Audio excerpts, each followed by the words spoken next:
আসসালামু আলাইকুম রহমতুল্লাহি ওয়া বারাকাতুহু।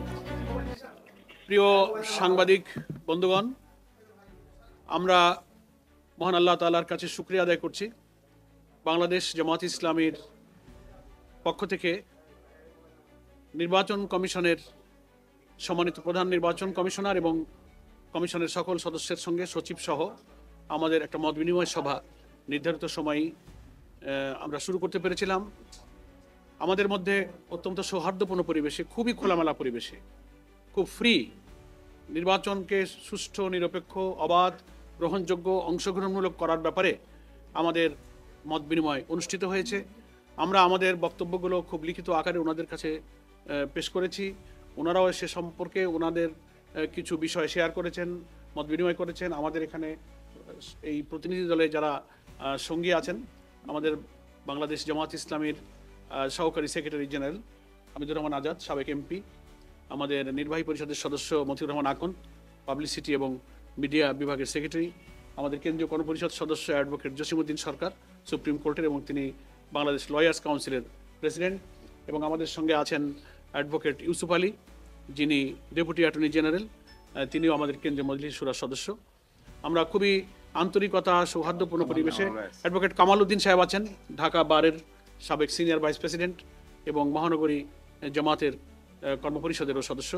আমরা সকলেই কমিশনের সকল সদস্য এবং সচিব মহোদয়ের সঙ্গে খুব ফ্রাঙ্ক আলোচনা করেছি এবং ওনারা খুব সন্তুষ্টি প্রকাশ করেছেন যে আমরা খুব কনসুলেটেড একটা রিটার্ন প্রপোজাল আমরা পেশ করতে পেরেছি এবং ওনারা এখান থেকে অনেক উপকৃত হবেন। এবং কখনো কখনো কিছু বিষয়ে ওনারা প্রাসঙ্গিক মতামত দিয়েছেন, আলোচনা, ওনাদের সক্ষমতা, সীমাবদ্ধতা, সমস্যা, এগুলো নিয়ে আমরা আলোচনা করেছি। আমরা আলোচনায় আমরা 23টা পয়েন্টে ওনাদেরকে লিখিত প্রপোজাল পেশ করেছি। তো সব তো আর এখানে আপনাদের সামনে ব্রিফ করার, মেজরের মধ্যে আমরা পরিষ্কার বলেছি যে নো ইলেকশন উইদাউট রিফর্ম। আমাদের পরিপূর্ণভাবে অন্তত নির্বাচনী প্রক্রিয়ার সঙ্গে যে সমস্ত অর্গান এবং বিভাগগুলো রাষ্ট্রের জড়িত, সেগুলোকে সংস্কার করেই জাতীয় সংসদে নির্বাচন করতে হবে। তা না হলে এই নির্বাচন নিরপেক্ষ হবে না, অবাধ হবে না। পূর্বের যে 3টা নির্বাচনে জনগণ ভোট দিতে পারে নাই, সেই নির্বাচনেরই পুনরাবৃত্তি ঘটবে। এদেশের জনগণ 2000 ছাত্র জনতার জীবন এবং প্রায় 30,000 ছাত্র জনতার যে আহত এবং রক্ত, এটা বৃথা যাবে। এই জন্য আমরা এটা বলেছি যে সংস্কার সম্পূর্ণ করে নির্বাচন প্রক্রিয়া সুষ্ঠু করতে যেটুকু সংস্কার লাগে, আমরা হোল রাষ্ট্রের সংস্কার আমরা বলিনি। এখানে অনেকে ভুল বোঝার চেষ্টা করেন, এটা করতে গেলে ইট উইল টেক টাইম, এটা একটা নির্বাচিত সরকারের দায়িত্ব।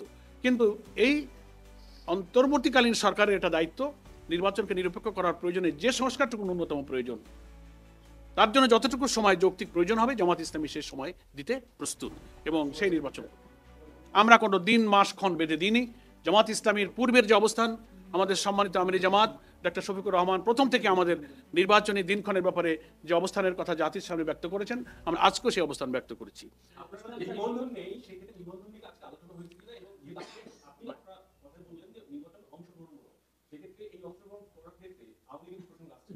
না, সে প্রসঙ্গ আমাদের আলোচনায় আসেনি, সেটা নির্বাচন কমিশনের ব্যাপার। আমরা আমাদের নিবন্ধনের বিষয়টা তো আদালতে পেন্ডিং আছে এবং আদালতে সেটা শুনানি চলছে। আমরা আশা করছি আমরা আদালতে ইনশাআল্লাহ ন্যায় বিচার পাবো।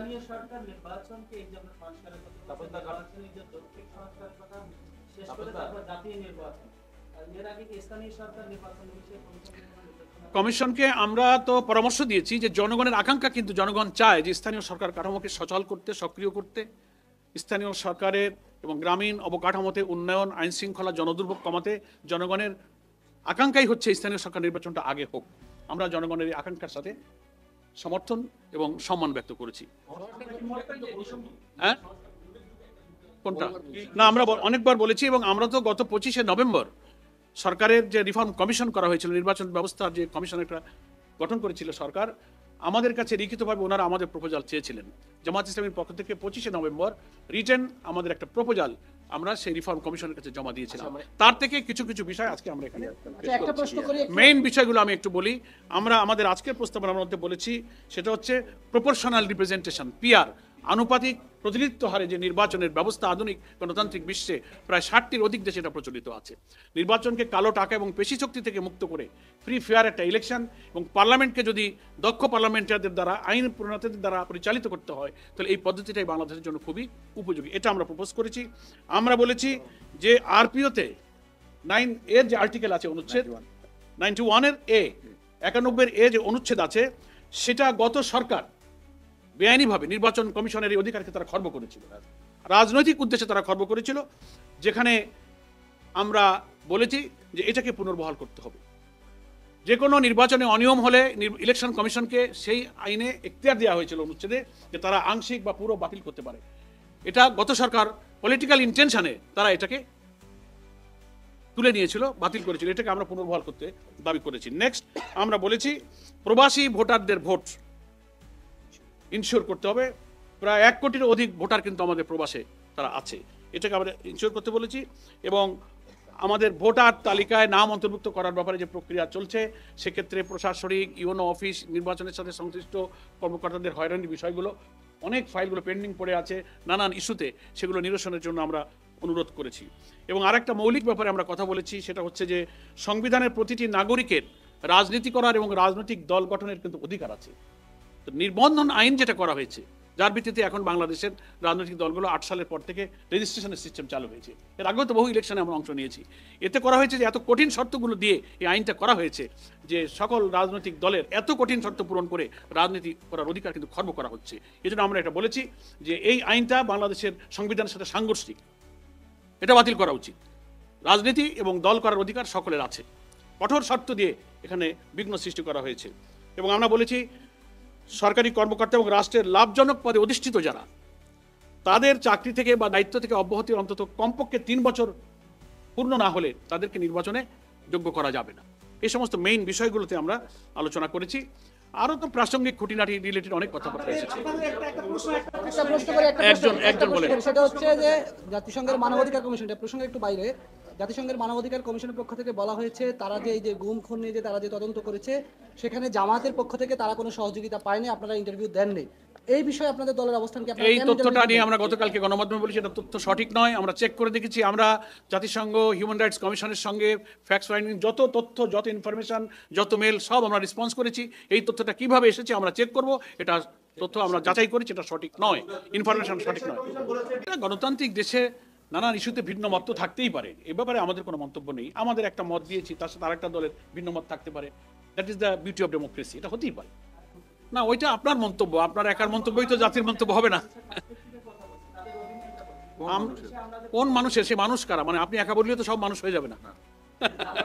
Another question, 300 আসনে নির্বাচন করার সক্ষমতা জামাত ইসলামীর আছে। আমরা 300 আসনে প্রার্থী আমরা প্রস্তুত করে ফেলেছি। প্রাথমিক বাছাই প্রক্রিয়া চলছে, অফিসিয়ালি সেন্ট্রাল ডিক্লারেশন হয়নি, তবে লোকালি বিভিন্ন জায়গায় বাছাই প্রক্রিয়া হচ্ছে, সে খবরগুলো গণমাধ্যমে আসছে, আপনারা এটা দেখতে পাচ্ছেন। এবং এটা আজকের সঙ্গে প্রাসঙ্গিক নয়। তো আমার মনে হয় যে আপনাদের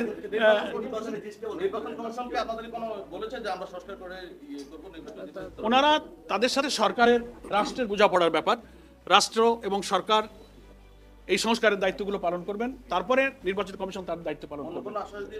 না, আর কোনো আলোচনা হয়নি। আমরা 2 ঘন্টা 10টা থেকে 12টা পর্যন্ত লং টাইম খুবই খোলামেলা ধৈর্যের সাথে আলোচনা আমরা উভয় করেছি। আমরা নির্বাচন কমিশনকে ধন্যবাদ জানিয়েছি। আপনারা যারা সাংবাদিক বন্ধুগণ দীর্ঘ সময় আপনারাও কিন্তু অপেক্ষা করেছেন, সে কারণে we are very much grateful to you, আপনাদেরকেও আমরা ধন্যবাদ জানাচ্ছি। এবং আমরা কেবল নির্বাচন কমিশনের সাথে সম্পর্ক সংযোগ দায়িত্ব নেওয়ার পরে প্রথম আলোচনা শুরু হলো, একটা কন্টিনিউয়াস প্রসেস, এটা এখন চলবে। আমাদের সঙ্গে যারা আছেন নির্বাচন কমিশনের সঙ্গে সংগঠন থেকে দায়িত্বপ্রাপ্ত নেতৃবৃন্দ, তারা এটা যোগাযোগ অব্যাহত রাখবেন ইনশাআল্লাহ। জি, নো, এটা আমাদের আগেই সাংগঠনিক সিদ্ধান্ত। আমরা ইলেকশন করব, নির্বাচনে আইন, নির্বাচন কমিশনের দায়িত্ব নিয়ে আমাদের পক্ষ থেকে আগেই সিদ্ধান্ত যে আমরা রুটিন ওয়ার্ক, আমরা এই পূর্ব নির্বাচন টাইমে ইলেকশনে আমরা সেভারাল টাইমস এসেছি, এটা আমাদের দায়িত্ব। না, এই জবাব আমরা দিয়েছি। আমাদের এটা আদালতে আমাদের শুনানি চলছে, আমরা ইনশাআল্লাহ আদালতে সুবিচার পাবো, আমরা সেটা আশা করছি। না, নিষেধাজ্ঞাই তো দেয় না, এই কথাটা তো ঠিক নয়। না, এটা নিষেধাজ্ঞা নয়, এটা কোনো নিষেধাজ্ঞা নয়। প্লিজ, আপিল মামলা চলছে, 2টো রায় হয়েছে, একজন পক্ষে দিয়েছেন, 2জন ভিন্ন দিয়েছেন, এটা নিয়েই আপিল, সুতরাং একা কোনো নিষেধাজ্ঞার বিষয় নয়। এই মামলা নিষ্পত্তি হবে আপিল বিভাগে, আপিল শুনানির মাধ্যমে। Thank you. ধন্যবাদ সবাইকে। নিবন্ধন প্রয়োজনই নাই, দল হলেই সেই ইলেকশন আগে ছিল না। বিফোর 2008 আমরা কি করেছি? আমরা ইলেকশন, আমাদের তখন নিবন্ধন আইন ছিল না। আমরা তখন বড় বড় দল বিএনপি, আওয়ামী লীগ, জামাত, আমরা ইলেকশন করিনি। আমরা 91-এ করেছি, 79-এ করেছি, 86, 88 বহু ইলেকশন আছে, তখন তো রেজিস্ট্রেশন আইন ছিল না। এগুলো করে মানে রাজনৈতিকভাবে দল করা, রাজনীতি করার অধিকারকে কিন্তু বিঘ্ন ঘটানো হয়েছে। এই জন্য আমাদের কনস্টিটিউশনের সাথে এই আইনটা কন্ট্রাডিক্টরি। প্রতীক তো আছে প্রতীক আমাদের আছে, দাঁড়িপাল্লা। আমরা সুবিচার পাবো, সেই আইনেই এটা ফয়সালা হবে ইনশাআল্লাহ।